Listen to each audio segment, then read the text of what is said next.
আজ থেকে ৩০ বছর আগে ১৯৯৪ সালে প্রয়াত হয়েছেন বলকান অঞ্চলের রহস্যময় অন্ধ ভবিষ্যৎবক্তা বাবা ভাঙা।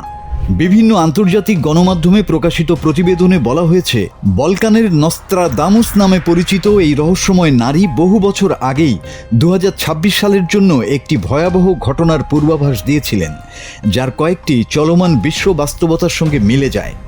বিশ্লেষকদের মতে বর্তমান বৈশ্বিক উত্তেজনার প্রেক্ষাপটে তার ভবিষ্যৎবাণী আবারও আলোচনায় এসেছে।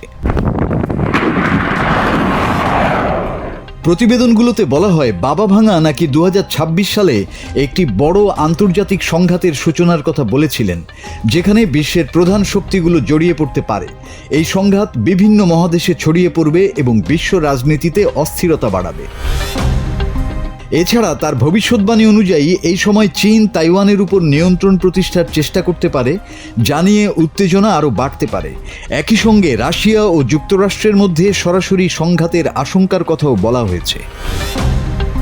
অর্থনীতির ক্ষেত্রেও বড় ধাক্কার পূর্বাভাস রয়েছে।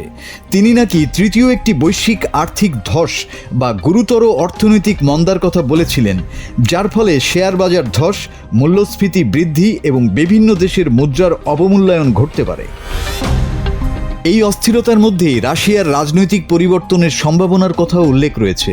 তিনি মত দিয়েছিলেন ২০২৬ সালে বর্তমান প্রেসিডেন্ট ভ্লাদিমির পুতিনের শাসনের অবসান ঘটতে পারে এবং এক নতুন শক্তিশালী নেতা ক্ষমতায় আসতে পারেন, যিনি বিশ্ব রাজনীতিতে গুরুত্বপূর্ণ প্রভাব ফেলবেন। এছাড়াও বাবা ভাঙা প্রাকৃতিক বিপর্যয়ের কথাও বলেছেন। তার মতে পৃথিবীর প্রায় ৮% অঞ্চলে ভয়াবহ আবহাওয়া, ভূমিকম্প, আগ্নেয়গিরির অগ্ন্যুৎপাত, টর্নেডো বা সুনামির মতো দুর্যোগ দেখা দিতে পারে। প্রযুক্তির ক্ষেত্রেও বড় পরিবর্তনের ইঙ্গিত দিয়ে বলেছেন, ২০২৬ সাল থেকে শিল্প ও দৈনন্দিন জীবনে বড় ধরনের বিপ্লব ঘটাবে কৃত্রিম বুদ্ধিমত্তা এবং মানুষের জীবনের প্রায় প্রতিটি ক্ষেত্রে এটা প্রভাব বিস্তার করবে। সবচেয়ে আলোচিত ভবিষ্যৎবাণীগুলোর একটি হলো ভিন গ্রহের প্রাণের সঙ্গে মানুষের প্রথম যোগাযোগ। তিনি নাকি বলেছেন ২০২৬ সালের নভেম্বর মাসে একটি বিশাল মহাকাশযান পৃথিবীর বায়ুমণ্ডলে প্রবেশ করতে পারে এবং এর মাধ্যমে মানুষের সঙ্গে অজানা কোনো সভ্যতার যোগাযোগ ঘটতে পারে।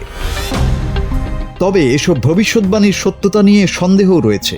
অনেক গবেষক মনে করেন, বাবা ভাঙার নামে প্রচলিত বহু ভবিষ্যৎবাণীর নির্ভরযোগ্য লিখিত প্রমাণ নেই।